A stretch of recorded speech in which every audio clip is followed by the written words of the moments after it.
Hello, I'm Richard Gallagher. I'm a professional speaker. I work with schools doing student assemblies, PTAs, and this tape is about a keynote talk that I call for the teachers that I call, "What do you want your students to tell other students about you?" Keep them focused on the kids, keep you focused on the kids rather than just the curriculum. If you'd like to contact me, my website is studyskillscentral.com and my email is irishturtle without the last E at AOL.com. What do you want your students to tell other students about you? If I went into your class and asked the kids 2 adjectives to describe you, what would they say? Other than, what's an adjective? One year I asked about 8,000 students, gave them an index card. Give me 2 adjectives to describe a good teacher. Number 1 on the list, on 2/3 of them, was fun, funny, have a good time. Same year I asked the teachers, what would you want the kids to say?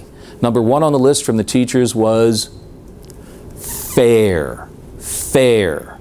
Of the 269 adjectives I received from the kids that year, fair was never mentioned.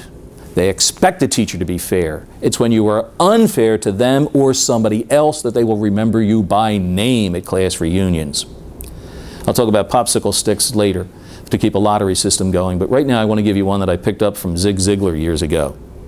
I guess I adapted it. I changed it a little bit. I call it praising a child a day. At assembly programs in my younger, dumber days with this, I would pick one kid out and talk to him. Now I ask the principal to pick a student. Good student, poor student, boy, girl, makes no difference. Just one who needs a little extra pat on the back. During the assembly, I'll keep special eye contact. At the break, I ask them to help me put my things away. I don't let anybody touch anything. It's just to get a little one-on-one time with them.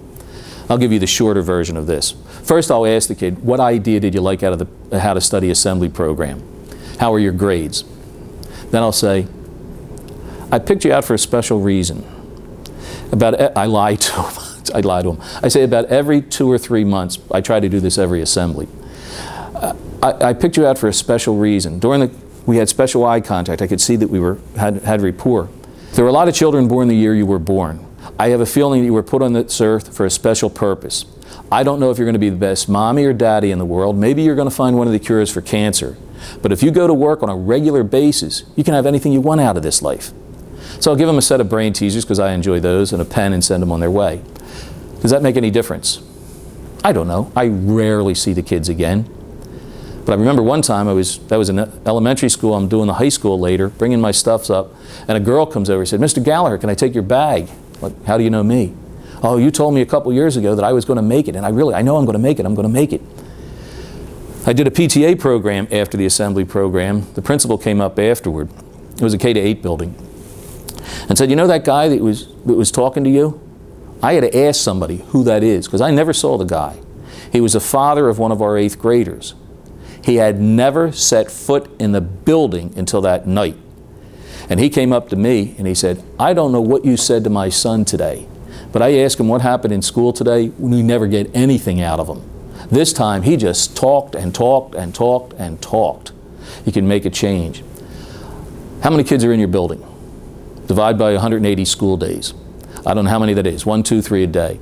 If somebody comes in like me and they don't know who it is, point out the kid. But have every adult in that building say something nice to the kid that day. I'm talking the teachers, the custodian, the people serving the food, the secretary, if you can, the bus driver. If everybody says something nice to the kid that day, what's the kid going to feel like? He's going to feel like $1,000,000. If he's in high school, he's really going to wonder what's going on. Now, this is very nice for the kid, but this is more for you, the teacher. If I am forced to go out of my way to see the good in this child, next day look for the good in this child, next look for the good in this child, what happens to me? You start seeing the good in all the kids like you did that first year you were teaching. And that's what this is all about. Are you a teacher? Because that's your secondary title. Your main title is you are a merchant of hope. You are just using science, social studies, math, your content area, to show the kid that, hey, you can do it. You can do it. So I hope to see you at your school sometime, and thank you very much for listening.